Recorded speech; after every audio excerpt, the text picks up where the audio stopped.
Hello friends, আমি Mithun Mahato success Hunter channel তোমাদের স্বাগত জানাই। আজকে আমি এই ভিডিওতে তোমাদের ইংলিশ এক্সামের জন্য কিছু গুরুত্বপূর্ণ প্রশ্ন উপস্থাপন করব। তো তোমাদের বলে রাখি, এই চ্যানেলে ইংলিশ রিলেটেড সমস্ত এসকিউ, ডিকিউ, এমসিকিউ পেয়ে যাবে। আশা রাখছি তোমরা দেখে নিয়েছো এবং আমি অনেক রাইটিংসও আপলোড করে দিয়েছি। তো যারা প্রায় সমস্ত ভিডিওগুলো দেখেছো, তোমরা 100% নিশ্চিত কমন পাবে। তো তোমরা বাংলা এক্সাম দিয়ে পুরোপুরি বুঝতে পেরেছো যে কোয়েশ্চেন ঘুরিয়ে আসছে, অ্যান্সার তোমরা জানলেও আসলে প্রশ্নটা না বোঝার কারণে লিখে আসতে পারছো না। তো তাই আমি তোমাদের কাছে রিকোয়েস্ট করছি, প্লিজ তোমরা প্রশ্নটা ভালো করে বুঝবে। না বুঝতে পারলে এক্সাম হলে যে স্যার থাকেন ওনাকে একটু জিজ্ঞেস করে দেখবে এবং বোঝার পরেই অ্যান্সার লিখবে। তো তোমাদের ক্যারেক্টার বা চরিত্র নিয়ে যে সমস্ত প্রশ্নগুলো আসে সেগুলো কিন্তু ডাইরেক্ট ওই ক্যারেক্টারটাই আসার চান্স খুবই কম। প্রশ্নটি অবশ্যই ঘুরিয়ে আসবে। তো দেখো, যেমন থ্যাংক ইউ ম্যাম থেকে যে দুটি ক্যারেক্টার আছে, রোজার এবং মিসেস জোন্স, তো তার মধ্যে থেকে কিন্তু একটা আসার সম্ভাবনা প্রচুর। তাই তোমরা প্রশ্নটি অবশ্যই বুঝে নেবে, কারণ সেই প্রশ্নটির মধ্যেই দেখবে ক্যারেক্টার লুকিয়ে আছে। তো একই ক্ষেত্রে দ্য প্রপোজাল থেকেও নাতালিয়া এবং চুবুকভের ক্যারেক্টার মনে রাখো, ঘুরিয়ে আসার চান্স খুব রয়েছে। ডাইরেক্ট যদি আসে তাহলে খুবই ভালো, তাহলে অবশ্যই তোমরা করতে পারবে।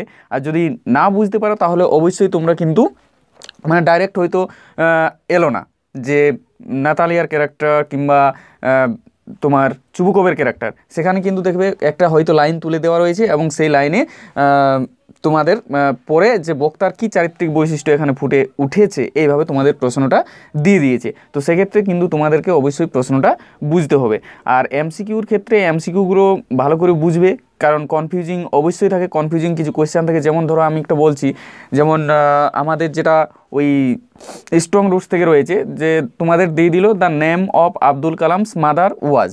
তো এখানে দেখো 4টে অপশন দিল। প্রথমেই তোমাদের দিয়েছে আসিয়া আম্মা, তারপরে দিয়েছে হয়তো রুবিনা কিংবা সুলতানা, কিংবা আবার দিয়েছে আসিয়া আম্মা। এবার তোমরা সবাই জানো যে পিজে আব্দুল কালামের মায়ের নাম হচ্ছে আসিয়া আম্মা। তো এইখানে কি হয়েছে দেখো, যখনই তোমরা দেখছো যে আসিয়া আম্মা, সেখানে তোমরা স্পেলিংটা কিন্তু দেখলে না। সেখানে হয়তো আসিয়া আম্মা স্পেলিং কি ASHIAMMA, কিন্তু ওখানে প্রথমেই যে অপশনটা রয়েছে সেটাতে কিন্তু একটা এম দেওয়া রয়েছে এবং তোমরা স্পেলিংটা না দেখে সঙ্গে সেটাতে দাগ দিয়ে দিলে। তাহলে কি হলো, পরে যে আরেকটা আসিয়া আম্মা ছিল এবং সেখানে কিন্তু কারেক্ট স্পেলিং করা ছিল, সেটা তোমরা করলে না, অতএব তোমরা ভুল অ্যান্সার করে এলে। অতএব আমি বলছি 4টে অপশনেই আগে ভালো করে পড়বে, 4টে অপশনে আগে ভালো করে পড়বে, তারপরে অ্যান্সারটা দেবে। তো দেখো, আর বিশেষ তোমাদের কিছু কথা বলছি না, তোমরা যে সমস্ত প্রশ্নগুলো রেডি রাখবে, যারা the eyes have it target নিচ্ছ, এই সাজেশনটা আমি আগেও তোমাদের দিয়েছিলাম, তবুও আরেকবার বলে দিচ্ছি যেগুলো ইম্পর্টেন্ট, ঠিক আছে। যেমন এই জায়গাটা এবছর খুবই ইম্পর্টেন্ট, যে I wish I were going to Mussoorie কিংবা yes October is the best time. শুধুমাত্র তোমাদের এই সেখান থেকে ওই জায়গাটার থেকে যে কোনো লাইনই থাকুক না কেন, সেখানে মুসৌরির বর্ণনাটা অবশ্যই বলবে দিতে। তো ওই জায়গাটা তোমরা অবশ্যই ভালোভাবে করে যাবে। তারপরে she had beautiful eyes but they were of no use to her, এটাই কিন্তু খুব ইম্পর্ট্যান্ট এবছর, একদম লাস্ট দিকের লাইন, এবং এটা তোমাদের আয়রনির ক্ষেত্রেও আসতে পারে, ঠিক আছে। যদি আয়রনি পড়ে তাহলে এই অ্যান্সারটা করলে তোমাদের হয়ে যাবে। তারপর যেমন রয়েছে দেখো, few girls can resist ফ্লেটারি but her next question remove my doubt. তারপর যেটা সব থেকে ইম্পর্টেন্ট আছে, the man who had enter the compartment broke into my reverie, এই লাইনটাও কিন্তু তোমাদের জন্য এবছরের জন্য খুবই ইম্পর্টেন্ট, ঠিক আছে। এবং তার সাথে সাথে তোমরা এখানে যেমন আমি দুটো লাইন লেখা ছিল তোমাদের, তো তার মধ্যে এখানে এই দুটো লাইনের মধ্যে তোমাদের যেটা সব থেকে ইম্পর্টেন্ট রয়েছে, her voice at the sparkle of a mountain stream. তো এই প্রশ্নগুলো তোমরা একটু ভালো করে দেখে যাবে, যারা the eyes have it target নিচ্ছ। যারা ভাবছো যে স্ট্রং রুটস থেকে করব, তো তোমরা স্ট্রং রুটস থেকে দেখো, সব থেকে এবছর যেটা সব থেকে ইম্পর্টেন্ট রয়েছে, আমি বারবার বলছি তোমাদের, সব থেকে ইম্পর্টেন্ট রয়েছে দেখো রিলিভেন্স অফ প্রেয়ার। তোমরা কিন্তু এবছর এই রিলিভেন্স অফ প্রেয়ারটা অবশ্যই করে যাবে। I asked my father about the relevance of prayer, when did the speaker ask this, what did Kalam's father tell him about the relevance of prayer. এবছরের জন্য এটা খুবই গুরুত্বপূর্ণ। এবং তার সাথে সাথে কালামসের লোকালিটি, তো সেই লোকালিটি থেকেই তোমাদের কমিউনাল হারমোনিটি চলে আসছে, তাহলে অবশ্যই তোমরা তার সাথে সাথে কমিউনাল হারমোনি দেখে যাবে। এবং তোমাদের যে অ্যানসেস্ট্রাল হাউস, অতএব we lived in our ancestral house, দেখো এই লাইনটির মধ্যেই তোমরা চাইল্ডহুডটাও পেয়ে যাচ্ছ। অতএব চাইল্ডহুড আর কালামস ফাদার ডেলি রুটিন, এই প্রশ্নগুলো করে গেলেই তোমরা আশা রাখছি স্ট্রং রুটস থেকে কমন পেয়ে যাবে। এবং শেষে যেটা দেওয়া আছে দেখো, I have through out my life tried to AMOLED my father, emulation of his father, এটাও কিন্তু একটু ইম্পর্টেন্ট রয়েছে। আসার চান্স খুবই কম, কিন্তু তবুও বলা যাবে না যে আসবে কি না, তোমরা এগুলো দেখে যাবে। এই প্রশ্নগুলোর মধ্যে থেকেই তোমরা অবশ্যই কমন পেয়ে যাবে। আর কালামের বাবার যে ডেলি রুটিন সেটাও কিন্তু তোমরা দেখে যাবে। এরপর দেখো thank you ma'am. Thank you ma'am থেকে আমি তোমাদেরকে বলেছি মাত্র কয়েকটি প্রশ্ন করলেই হবে। তার সাথে সাথে তোমরা ক্যারেক্টার অফ মিসেস জোনস আর ক্যারেক্টার অফ রোজার এই দুটো ভালো করে যাও, কারণ ক্যারেক্টার অফ মিসেস জোনস থেকেই তোমরা করতে পারবে যে ইট সাম মোর সন যে লাইনটি আছে সেটার থেকেই যদি এই লাইনটি দিই তাহলে জানবে যে মিসেস জোনসের ক্যারেক্টার অবশ্যই তোমাদেরকে লিখতে বলবে।